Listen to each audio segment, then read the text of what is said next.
machiegni e chenro mar mine wacho ka bende ng'ato ka ng'ato e piny Kenya kidi kata pinje ma oko nitiere koda osiep wat kata ng'at mong'eyo ma odak kata tiyo e pinje ma oko. Piny Kenya bende osebedo ka loso thuolo mopogore opogore mag rowere dhi tiyo e pinje ma oko. To bende bedo ni itie piny ma oko en gima oromo, en gino ero ma bende chopo ni ngimani e yono ero makare. Wantiere kod achiel kuom Jokenya ma bende osedak kendo tiyo e pinje ma oko, mano kanyere piny mar Finland kuom higni. Kagi sani piny Kenya ogolo lai mar matayo tudruok mar Jokenya modak e pinje ma oko kanyakla koda pacho kende, ka achiel kuom gi ng'iyo ni to gidago ngima maber kuonde ma gitiye, ka bende ing'iyo ni to bende yuto ma gikelo pacho ka en mano ma bende dhi konyo. Iluonge ni Elizabeth Akinyi. Elizabeth, nyingi mar adek ema koro ditama luongo, kata kamano erokamano ahinya mar yudo thuolo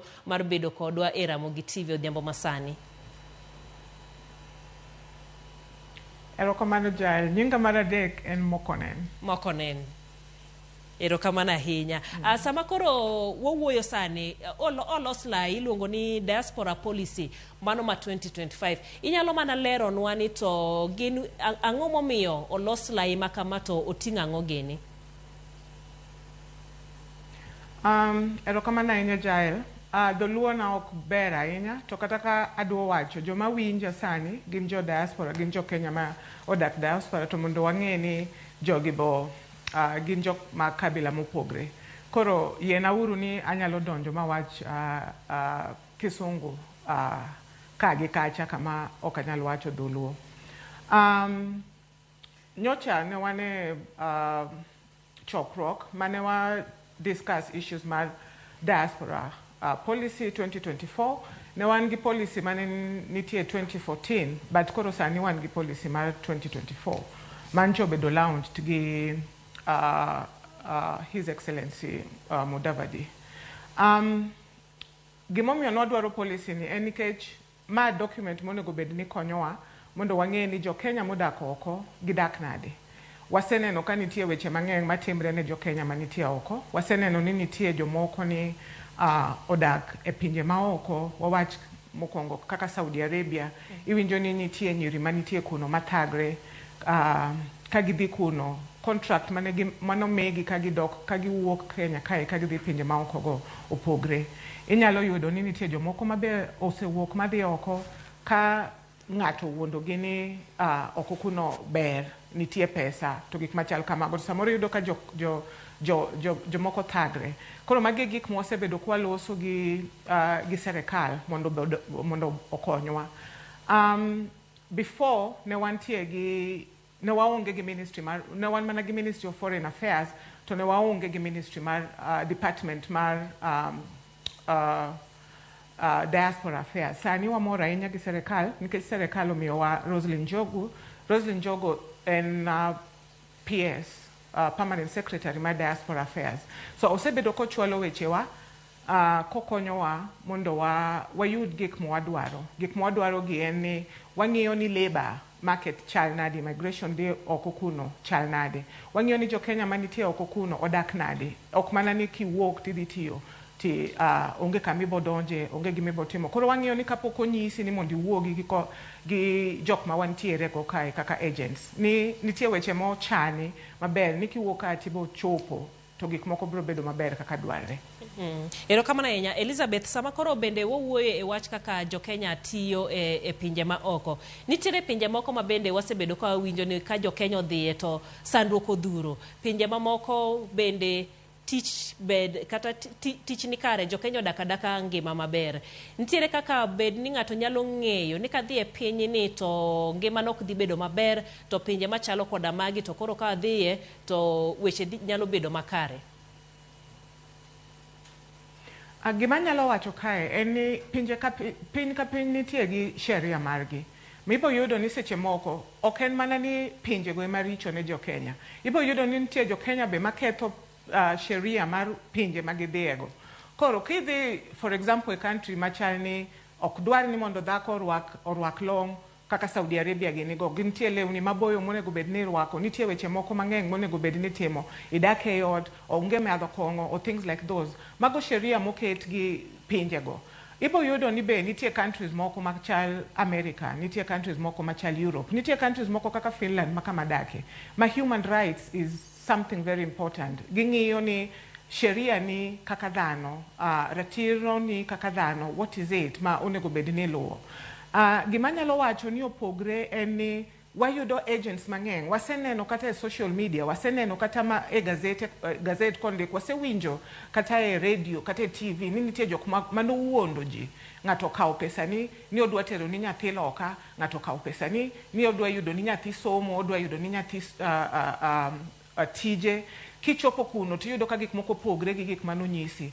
Gima ber mondo med nwang'e, onego bed ni waloso, wapenjire ni gimonyisa ni siling 1,300 madwa oro ni nyathina dhi somo loka, nyathina dhi tiyo loka. Be en legal? Nikech nitie, wang'eyo ni nitie weche matimre Kenya kae, ma ng'ato ka ng'ato joma ng'eny dwaro ni mondo giwuogi. But mano is not the solution. Mago gik mwasebedo kwa wacho ni ka nitie kaka serikal nyalo tiyo kodwa, wan mowadak oko kuno, wang'eyo. For example, niko nyisi ni adwa biro tiyo Finland.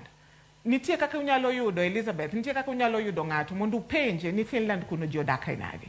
Finland kuno nitie ng'ama chal kamae monyisa ni udwa biro. Wanyalo miyou ideas ma kibiro Finland onego bed ni timo. Gik ma ka ibiro Finland onego bed ni luwo, yore ma ka nitie kaka nitie yore monego bed ni luwo, to wakonyi ni mondo iluw. Kar mondo ni ichako miyo ng'ato pesa e social media, iromo kode e social media, ichako miye siling 1,300 kikia ni ang'o matimre mondo akichop kama idwa dhieno. Nitie weche mag visa, nitie weche mag residence permit, mago gik maluwo sheria. Onge kaka ng'ato nyalo nyisi ni miye siling 1,300 ni dhi timo, idhi dak Finland, kapok idhi kata embassy, kapok ineno embassy no gi wang'i. Koro nitie gik moko machal kamagi monego bed ni wakonyo. Emomiyo wawacho ni serikal onego bed ni regularize jok matimo gik machal kamagi. Agents gi onego bed ni gin agents mong'e gi serikal. Kama giae Kenya kae, to agents gi onego bed ni gintie kama pinje ma ji dhiego, gintie kuno ma jogo nyalo luwo ni mae kaka Elizabeth nowuok Kenya kae, Elizabeth odiyo donjo Finland, to joma nitie Finland oyude kama. Koro mago gik mwaongego, waonge ratil ni ng'ato wuok kae ochopo kanye to odak nade. Madi bedi ni nikech thothne pok olos lai makare ma jo Kenya luwo mondo gichope pinjego, nikech nitie kuonde moko ma bende wacho ni nitie jo Kenya mantiere pinje ma oko, kata kamano ok ong'e ni gin kanyo, manyiso ni gin kanyero e tok chik, gionge oboko makare ma bende puodho gi bede pinjego. Kopogore kod mano, jo Kenya ma dibe nitiere pinje ma gisandre, be nitiere apise mag piny owacho e pinjego ma bende ginyalo dhi mondo giyude kony kapo ni gidwaro mondo giduog pacho? Wantie gi embassies mang'eny manitie oko kae. Abo chiwo example mar Finland nikech an adak Finland. Finland iluongo, wan e Nordic country. Nordic country gi wan gi Finland, wan gi Sweden, wan gi Ireland, wan gi Norway, to wan gi Denmark. Kae to wan gitie gi Baltic manitie Estonia gi gik machal kamago. Jogi pinje gi te wan waromo e embassy mar Sweden. Omiyo ka nitie weche moko momakowa to wadhi e embassy mar Kenya manitie Sweden.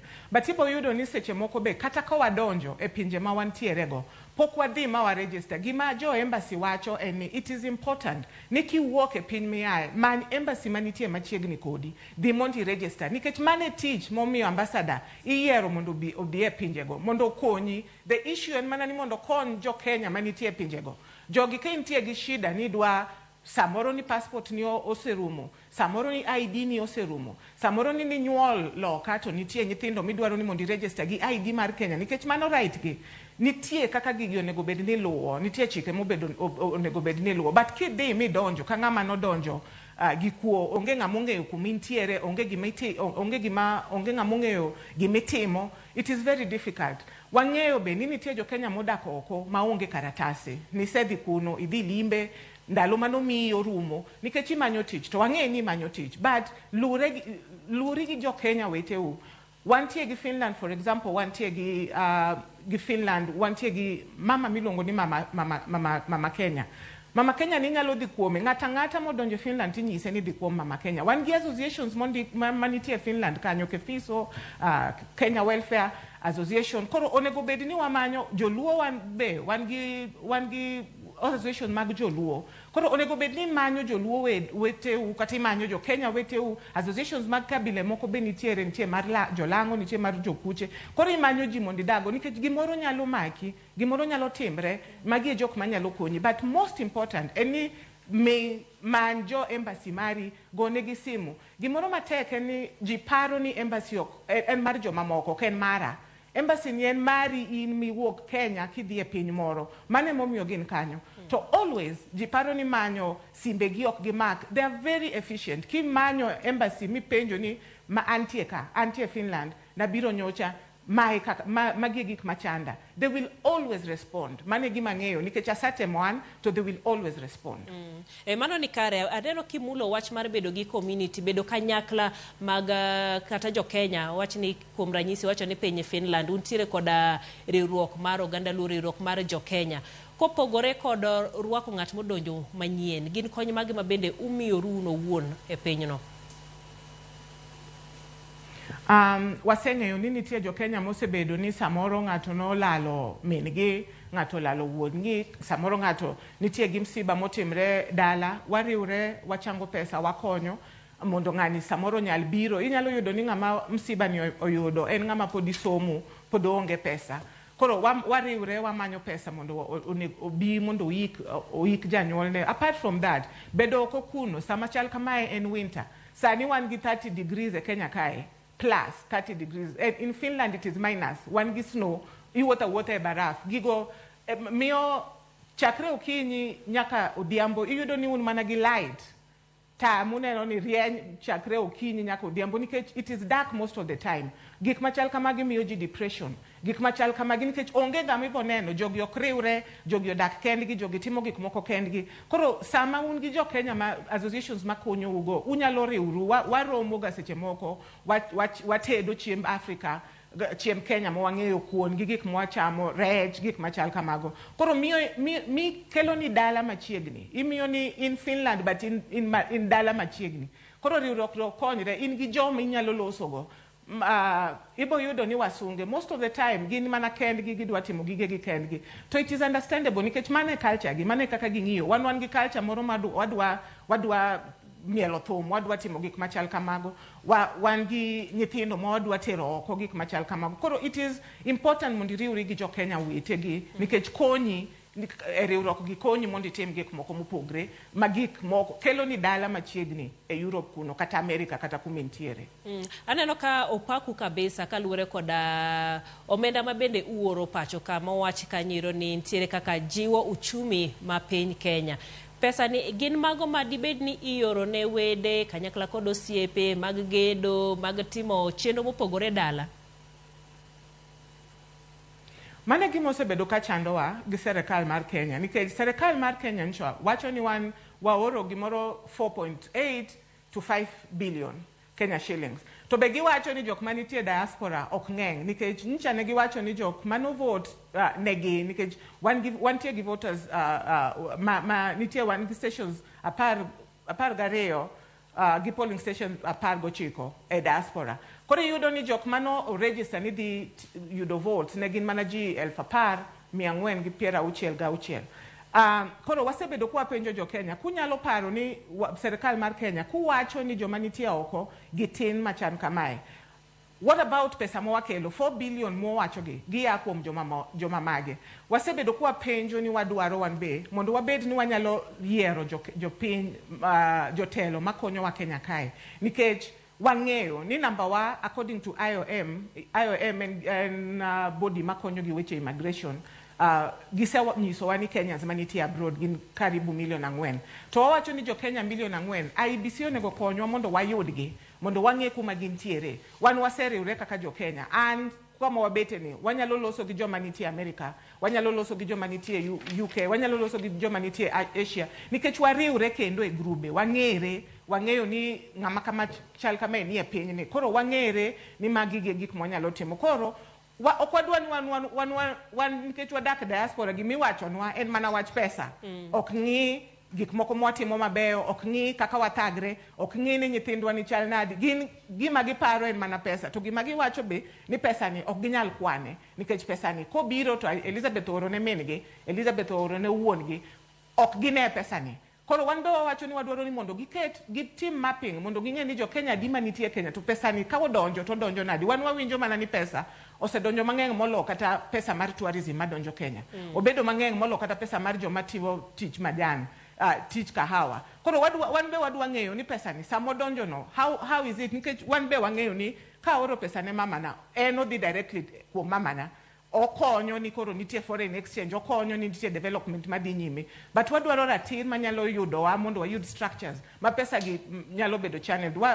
We thank His Excellency Mudavadi nikech nowacho ni wanyalo manyo what investments mwanyalo timo to nomiyowa example ni joma nitie diaspora nyalo kata manyo ni buses wanyalo bedo ni waran ginene mar buses Kenya kae. It is possible. Airport manichan wawinjo ni omikia jomage ka wamanyo 4 billion mane wakelo e Kenya kae donge noromo waloso airport no. Koro wan be wacho ni pesa wani wan be wadwa mondo kete investment mondo kete kamoro mondo wane kaka onyalo konyo Kenya.